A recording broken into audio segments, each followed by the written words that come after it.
د پاکستان یوې محکمې افغانانو ته د تابعیت ورکولو حکم صادر کړی.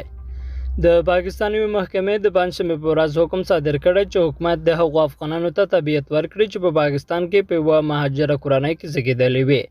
د پاکستان له دغه اقدام څخه کیدای شي په زرونو افغانان ګټمن شي. په 1990 میلادي کال کې پر افغانستان د پخواني شوروي اتحاد تر پوځي یرغل وروسته په میلیونونو افغانان ګاونډي هیواد پاکستان ته مهاجر شول. له هغه وخته راهیسې په پاکستان کې د افغان مهاجرو په کورنیو کې په سلونو زرو ماشومان زیږېدلي او رالویان شوي، خو تر اوسه د یوه هیواد طبیعت هم نه لري.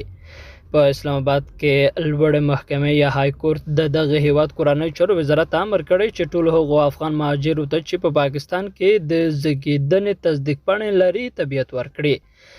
د آلمان خبري اژانس د ریپورټ په اساس دغه حکم د مشر قاضي اطهار من الله لخوا د یوه 24 کلن افغان چې په پاکستان کې زیږېدلی د تابعیت ترلاسه کولو عریضې په ځواب کې ورکړل شوی دی.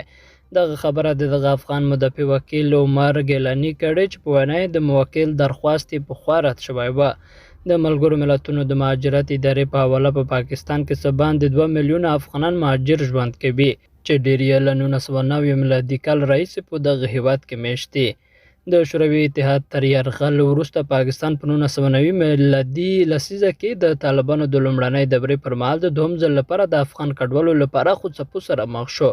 د طالبانو لومړنۍ واکمني شاوخوا 15 کاله دوام وکړ چې په 2001 میلادي کال کې پر افغانستان د امریکا تر پوځي یرغل په نتیجه کې وروسته ړنګه شوه.